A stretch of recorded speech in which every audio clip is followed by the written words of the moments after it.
Ashley's here. Woo, we're here with Ashley in office hours. And we're talking about hatching.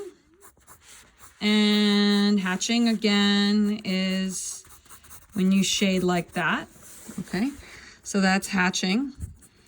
And then another shading technique, which is so awesome, which is cross hatching. And they're both so cool.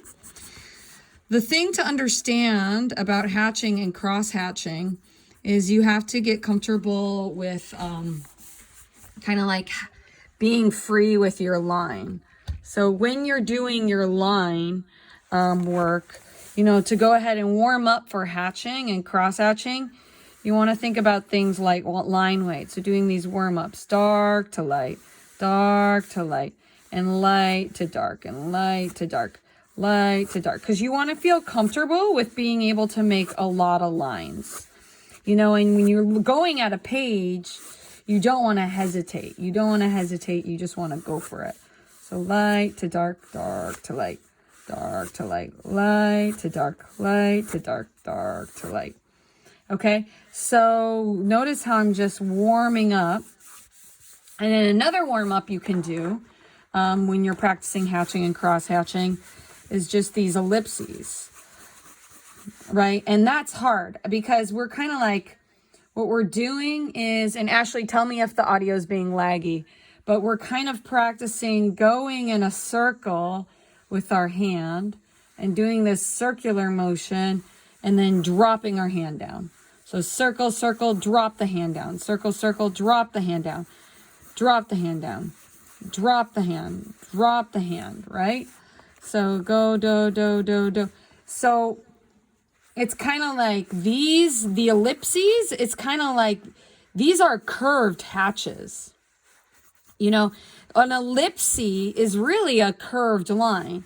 So you could go in a circle and then as you drop down, go in a circle, you land down. Go a circle, land down. If you get the hang of it, you can make your ellipses go big and then small. And before you know it, you have a sphere, right? Because spheres are curvy. So what I'm actually drawing right here is I'm drawing a contour drawing of a sphere because I did ellipses. And why did I do this exercise with line weight? Because in order to do curvy lines, you need to be thinking about how heavy you're pressing down, right? So again, like I am going light, I'm going in these light circles, but I'm only pressing down half the time. So half the time getting wider, half the time bigger, bigger, bigger, bigger, smaller, smaller, smaller, right? And I have this little tornado that kind of looks like this sphere. And if I zoom in, right, you can see that this is actually hatching, right? So I'm doing a sphere that's hatching, and then I can go ahead and I can darken it more on one side, pull it up on one side, and then that's my light source.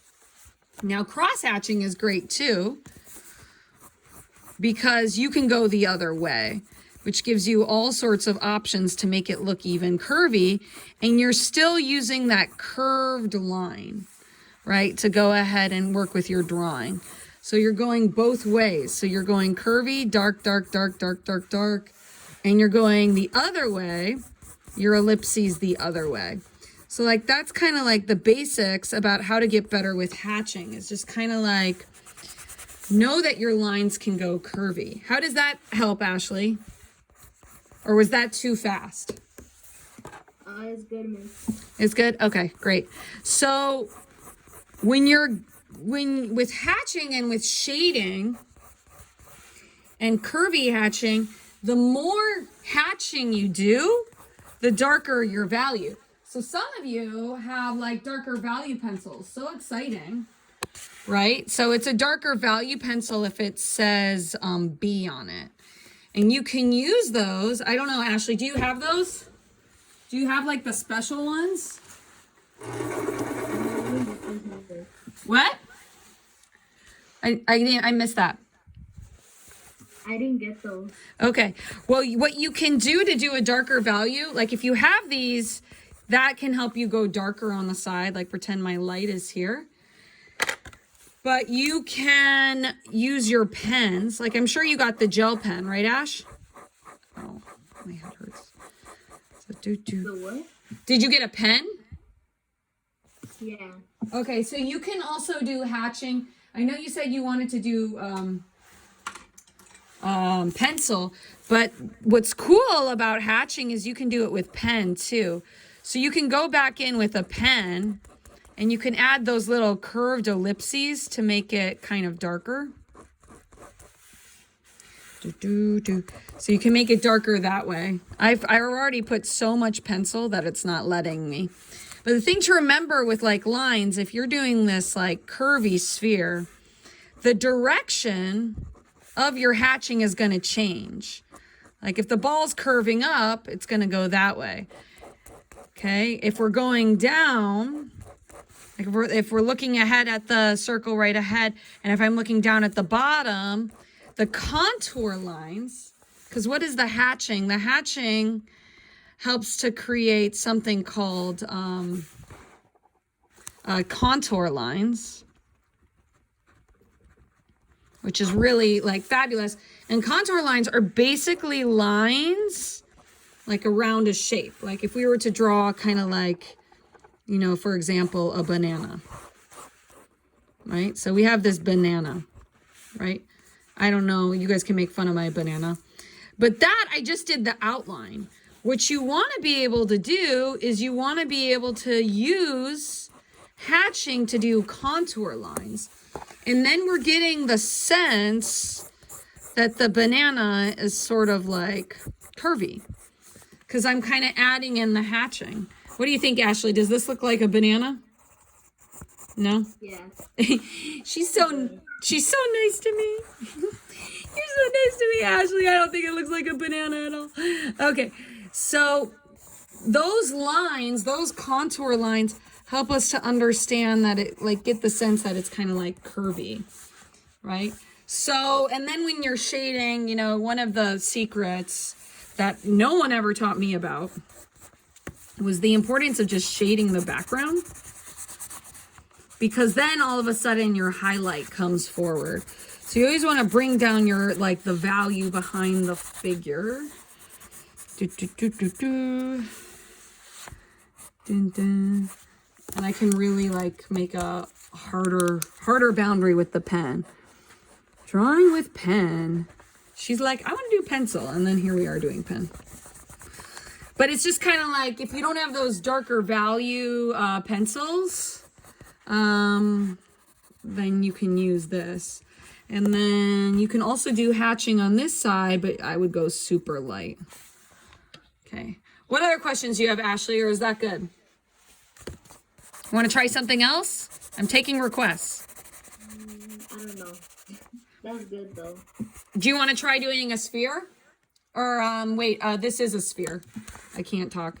This is a sphere. So that's a 3D circle. Do you want to try doing a cylinder? Yeah.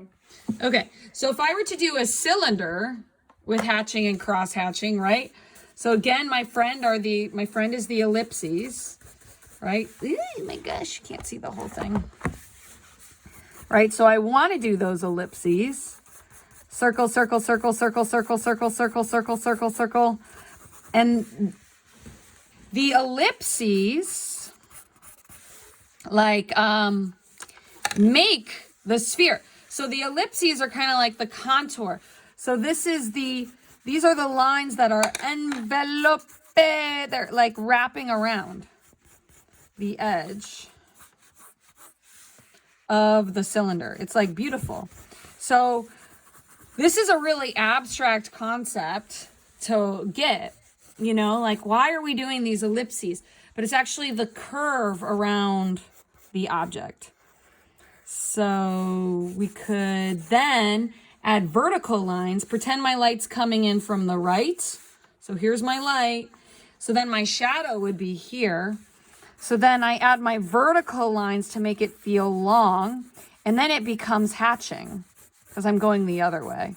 And so I'm going dark, And really having that clean edge, you can always pull up with your eraser. La da da da. Maybe I want to really clean up that top. And one thing that kids, like I've been looking at your seesaw post, guys. And remember, when you're doing a cylinder, the top is curvy and the bottom is curvy. So top is curvy, bottom is curvy. Top is curvy, bottom is curvy.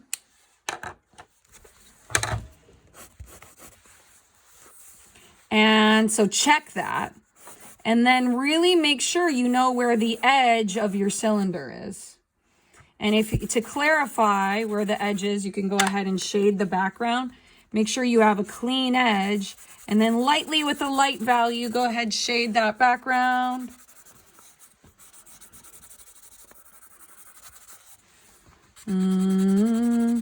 Maybe this is the table that it's sitting on. I'm just thinking I kind of want my cylinder to be sitting on a table. So then curve, curve, curve, curve, curve, curve, curve. Dun, dun, dun, dun, dun, dun, dun. Okay, and then if I bring my cylinder down at a darker value, I have that curved top and I have that curved bottom. Curved up this way, curved up down here. I'm looking at it straight. Okay, then I may gently shade the top, with some blending, and then keep adding those vertical lines. I may want to bring up a highlight right there, right? Maybe bring up a highlight right there. You can actually hatch with your eraser. How does that help, Ashley? What are you thinking? It's good. Does it look anything like this? Yeah, kind of. Oh, nice. You can spend your whole life getting better at these ellipses. But once you get comfortable with them, and they're really light at first, you just like light. Then you could start drawing people. You could start doing gesture drawing. And you just play around with it. Like, oh my gosh, I did too much value. I could go ahead and I could pull it up. So fun. I've never had someone come to office hours and ask for drawing help. This is a first. And then also to make something look 3D, obviously, you put it on, you put it on a table, you give it a background, you blend the edge, and then check it out. Give it a shadow, and then all of a sudden, wow, there's a clear light source. So if my light's coming in from this way, my shadow would be right here. Same thing with my sphere and my banana. Give it a shadow. I guess it's not really a banana-shaped shadow. The sphere, I don't know. The sphere's not on a table. Any other questions, Ashley?